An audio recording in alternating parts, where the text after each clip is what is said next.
দর্শক আসসালামু আলাইকুম। আমরা বিভিন্ন সময় অনেকগুলো জরিপ দেখেছি যেখানে আওয়ামী লীগ, বিএনপি, জামাত বা ছাত্র সমন্বয়কদের দলকে কেন্দ্র করে অনেকগুলো জরিপের ফলাফল ইতিমধ্যে আপনারা দেখেছেন। কোথাও আওয়ামী লীগ জয়ী হয়েছে, কোথাও বিএনপি, কোথাও জামাত।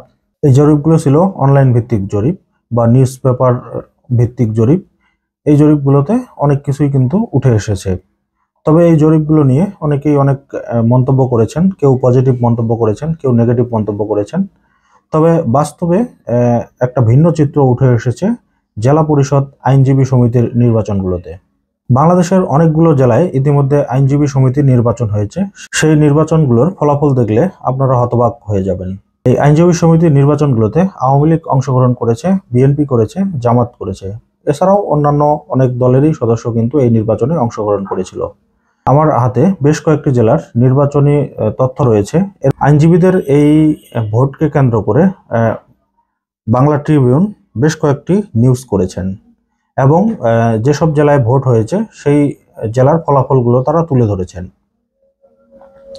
প্রথমে তারা তুলে ধরেছেন মাদারীপুর জেলা আইনজীবী সমিতির যে ভোটটি হয়েছে সেখানে সভাপতি পদে নির্বাচিত হয়েছে জামাতের প্রতিনিধি এবং সম্পাদক সহ বাকি সবগুলো পদে জিতেছে আওয়ামী লীগের প্রতিদ্বন্দ্বী প্রার্থীরা। এরকম আরেকটি নিউজ রয়েছে নীলফামারী জেলা আইনজীবী সমিতি। এখানে সভাপতি হয়েছে জামাত, সম্পাদক হয়েছে বিএনপি পন্থী। টাঙ্গাইল জেলা আইনজীবী সমিতির যে নির্বাচন হওয়ার কথা ছিল সেখানে চাপের মুখে আওয়ামী লীগ প্রতিদ্বন্দ্বীদের সরিয়ে দেওয়া হয়েছে এবং বিনা প্রতিদ্বন্দ্বিতায় জিতেছে বিএনপি এবং জামাত। ভোলা আইনজীবী সমিতিতে বিনা প্রতিদ্বন্দ্বিতায় বিজয়ী বিএনপির প্যানেল। সিলেট আইনজীবী সমিতি নির্বাচন বিপর্যয়ের পর বিএনপি পন্থী আইনজীবী ফোরামের কমিটি বিলুপ্ত করে দেওয়া হয়েছে। বিএনপির জনপ্রিয়তা যেভাবে হারাচ্ছে এগুলো কিন্তু তার প্রমাণ। যদিও এই নির্বাচনগুলো জাতীয় নির্বাচনে তেমন একটা প্রভাব পড়বে না, কিন্তু এই ছোট ছোট ব্যাপারগুলোই কিন্তু বড় বড় আকার ধারণ করে একটা সময় গিয়ে। সিলেটে যেটা বললাম যে সেখানে বিএনপির ভরাডুবি হয়েছে এবং আওয়ামী লীগ সেখানে জয় জয়কার অবস্থা। এই জন্য বিএনপির প্যানেল কিন্তু সেখানে ভেঙে দেওয়া হয়েছে এবং সেটা বিলুপ্ত ঘোষণা করা হয়েছে। এরকম আরো কয়েকটি জেলায় নির্বাচন হয়েছে, সেখানে কিন্তু আওয়ামী লীগ বেশ সংখ্যাগরিষ্ঠতা পেয়েছে। অনলাইন জরিপ আর বাস্তব ঘটনা দেখা যাচ্ছে যে দুই রকম তথ্য আমরা পাচ্ছি।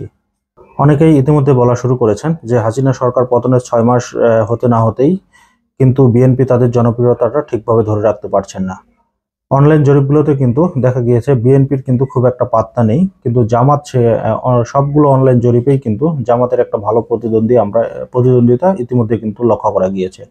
এছাড়াও আওয়ামী লীগের কিন্তু অনলাইন জরিপগুলোতেও কিন্তু জয় জয়কার অবস্থা ছিল বেশ কিছু জরিপে।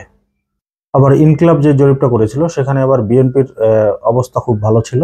তবে বাংলাদেশে জাতীয় নির্বাচন হলে এখন বোঝা যাবে যে আসলে সত্যিকার কোন দল ক্ষমতায় যাচ্ছে সামনে।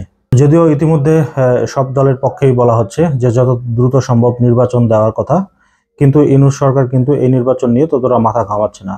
তারা একটা অনির্দিষ্ট একটা ডেট দিয়ে রেখেছে যে আগামী বছরের জানুয়ারিতে অথবা জুন মাসে নির্বাচন হবে।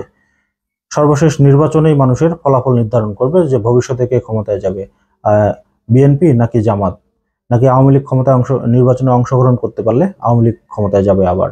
তো দর্শক, আজকের মতো এই পর্যন্তই। আল্লাহ হাফেজ।